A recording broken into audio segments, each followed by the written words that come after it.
안녕하세요. 오늘 제가 가져온 책은 하버드 상위 1%의 비밀입니다. 주변에서 주는 부정적인 신호를 차단하고 깊이 몰입해서 성공한 사람들의 이야기를 담은 책인데요. 저자 정주영 씨도 10여 년을 괴롭혔던 난독증을 극복하고 베스트셀러 작가가 됐으며 예술 영화로 상을 받기도 했는데요. 실제로 수능 7등급을 받던 학생에게 이 책에서 소개한 긍정적인 신호를 줘서 연세대에 최종 합격시키기도 했습니다. 저자는 자신이 가르치던 아이의 변화를 보면서 얼마나 많은 재능들이 잘못된 사회적 신호로 사라졌을까 이 질문을 던졌고 10여 년에 걸친 연구로 공부를 포기한 학생들이 어떻게 인류대에 진학할 수 있었는지를 분석했습니다. 저는 이 책을 처음 접했을 때 나의 동기부여와 자극을 받기 위해서 읽기 시작했는데 점점 읽을수록 이건 우리 아이들에게 내가 해줘야 되는 일이구나 라는 걸 알게 됐어요. 저자의 실제 사례를 담았는데 저자가 어렸을 때 영재 소리를 많이 들었대요. 수학에 특히나 재능이 있는데 아빠가 마침 수학 교사였던 거죠. 저자의 아버지가 아이의 능력을 보고 큰 기대를 품고 직접 수학 올림피아드에 보낼 생각으로 공부를 가르쳤는데 아빠가 내준 문제를 아이가 풀지 못하자 수학 문제지를 찢으면서 너는 수학에 정말 재능이 없다 이렇게 소리쳤다고 해요. 그 소리가 아이에게 너무나 굉장히 강한 부정적인 신호였고 그 이후에 아이는 그러니까 다시 말해 이 책의 저자죠. 이 저자는 수없이 노력하고 오랜 밤을 수학 문제를 푸는데 시간을 썼지만 결코 그 신호를 극복할 수 없었다고 말합니다. 그래서 이 책의 저자는 주변에서 주는 신호를 차단하는 게 얼마나 중요한지 말합니다. 공부를 못하는 학생들로부터 공부를 못한다는 주변 신호를 차단하자 그들의 성적이 2배가량 확연히 뛰어올랐습니다. 이 변화는 온전히 학생의 내면에서 일어나는데 바로 지금 환경의 신호를 차단하고 목표에 온전히 집중하면 변화가 일어난다고 말합니다. 환경의 신호를 차단하는 건 사실 가난이나 유전자를 바꾸는 것보다 더 현실적으로 가능하고 여러 연구에서 그 효과를 봤습니다. 지금 또 2개의 연구를 소개해 드릴 건데요. 스탠퍼드 대학의 심리학자인 클로드 스틸은 낮은 점수를 받는 학생들이 부정적인 환경 신호에 둘러싸여 있고 그런 신호들은 그들의 악순환으로 더 경쟁에서 밀려나게 만든다고 말합니다.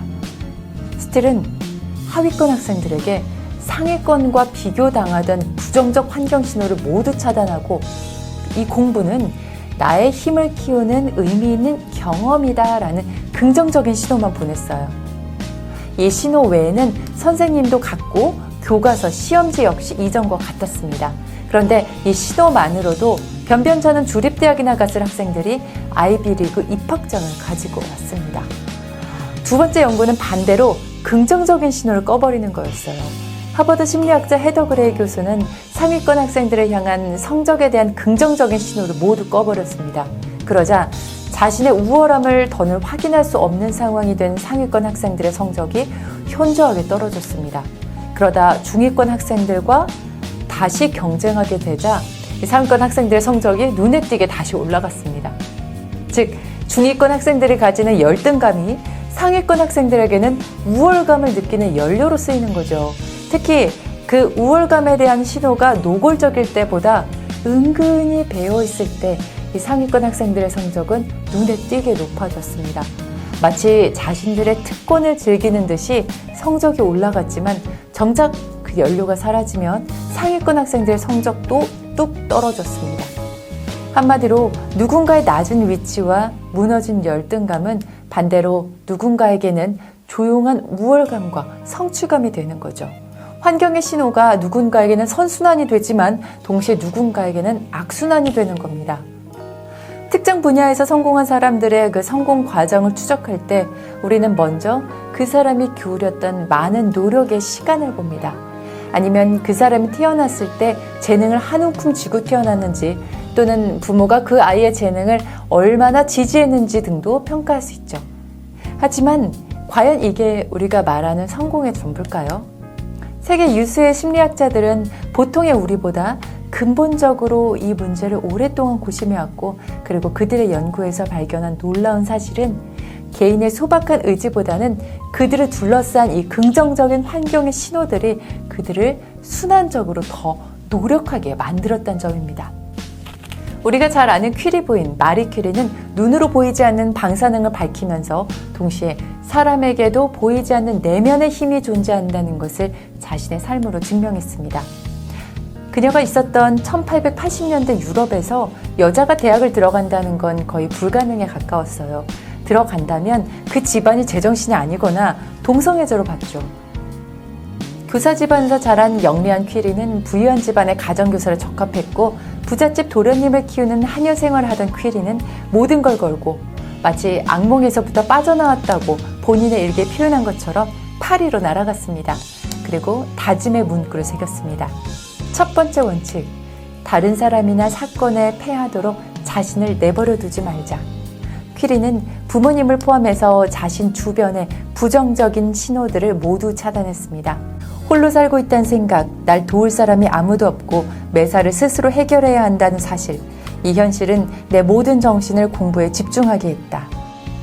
늦은 나이에 대학에 들어간 퀴리는 과학에 홀린 듯이 공부하며 뛰어난 성적으로 9천여 명의 남학생들을 제치고 1등을 차지했습니다. 그리고 그녀는 결국 다른 사람들이나 사건이 자신을 지배할 수 없게 이겨냈습니다. 그녀는 담담하게 이야기합니다. 두려워해야 하는 것은 아무것도 없다. 이해해야 하는 것이 있을 뿐이다. 지금은 더 많이 이해해야 하는 때다. 그렇게 두려움을 없애야 한다. 그녀는 세상에 보이지 않은 물질이 있다는 것을 발견할 만큼이나 우리에게 의미 있는 한 가지를 선물했습니다. 그것은 우리의 보이지 않은 힘입니다. 두려움을 만드는 신호를 차단하고 우리가 꿈꾸는 것에 가장 본질에 다가갈 때 우리는 그 힘을 만날 수 있습니다.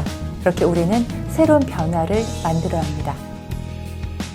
모든 부정적인 신호가 차단되고 본질만 남은 공간에서 추락한 천재의 세계적인 발견이 나오며 노벨상을 2번이나 받은 최초의 여성 과학자가 나오는 겁니다. 최고의 순간은 어떻게 오는가? 더쇼비치는 형편없는 성적에 불안한 성격으로 모든 교사들에게 외면받는 학생이었습니다.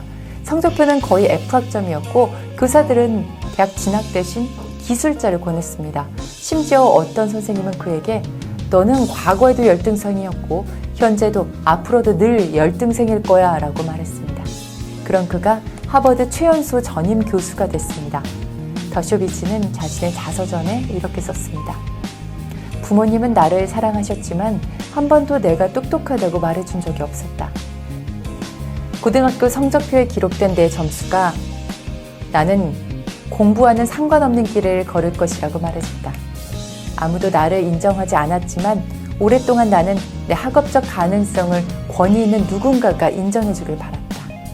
그런 그의 오랜 바람이 이루어졌습니다. 고등학교 캠프에서인데요. 여기에 모인 새로운 사람들은 그가 열등생인 걸 전혀 몰랐죠. 그 공간에서 더쇼비츠는 우연히 한 팀의 우두머리 역할을 맡아서 복잡하고 난이도가 높은 작업들을 마무리했고 그 작업이 끝나자 누군가 그의 팔을 감싸 안으며 말했습니다. 넌 정말 지적인 학생이구나. 그냥 잘 외웠을 뿐이에요.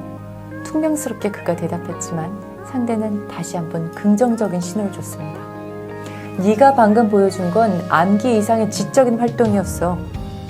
그렇게 말한 이는 하버드 대학 출신의 위대한 유대인 학자였습니다.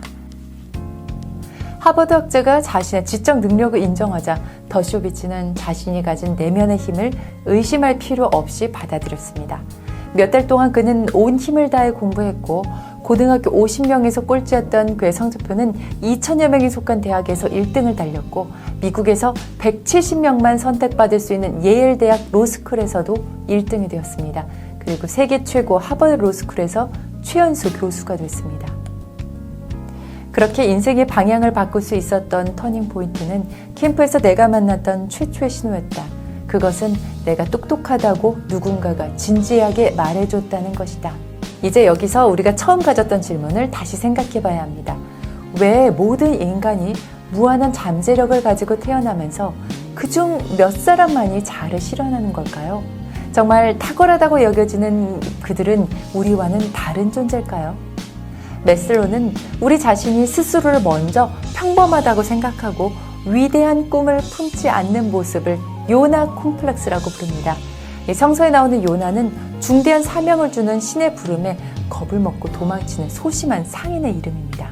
메슬로는 인간이 자신의 단점만큼이나 장점을 두려워한다고 설명합니다. 그래서 꿈을 현실로 만드는 것을 두려워하고 그저 하루하루 근근히 살아가는데 만족한다는 거죠. 우리가 느끼는 가장 깊은 두려움은 우리가 불충분하다는 게 아닙니다. 우리 가장 깊은 두려움은 우리가 상상을 초월할 만큼 능력이 뛰어나다는 것입니다. 우리의 어둠이 아닌 우리의 빛이 우리를 두렵게 합니다. 스스로 움츠러들어서 다른 사람들로 하여금 당신 주변에서 불안감을 느끼지 않게 하는 것은 정작 아무런 빛을 비출 수 없게 합니다. 이 책은 신호의 힘이 얼마나 강력한지 그리고 그것에 맞선 우리가 얼마나 강력해질 수 있는지 이야기합니다. 우리 자신을 스스로 되돌아보고 우리 한계를 긋는 신호를 차단하고 몰입하고 공부할 때 우리는 얼마나 놀랍게 변화할 수 있는지 이 책은 보여줍니다. 저는 사실 어릴 때부터 보이지 않는 귀마개를 가지고 있었어요. 그래서 선생님이나 부모님의 잔소리가 시작되면 귀를 이렇게 의식적으로 막았었는데요. 손으로 말고 의식으로. 이게 제 멘탈을 유지하는 데 굉장히 도움이 됐었어요. 어른이 되면서 잊고 살았었는데 이 책을 읽고 이제 사회관계에서 멘탈이 흔들릴 때 다시 이 마음의 귀마개를 꺼내야겠다 이런 생각이 들었습니다. 우리는 의식적으로 경청의 힘에 대해서 경청, 공감에 대해서만 이야기했지 차단을 이야기하진 않았었던 것 같아요. 그런 반면에 이 책은 우리가 차단하고 우리 자신에게 몰입하고 집중하라고 합니다. 그래서 저는 남의 말에 쉽게 휩쓸리는 사람들에게 이 책을 추천합니다. 하버드 상위 1%의 비밀이었습니다.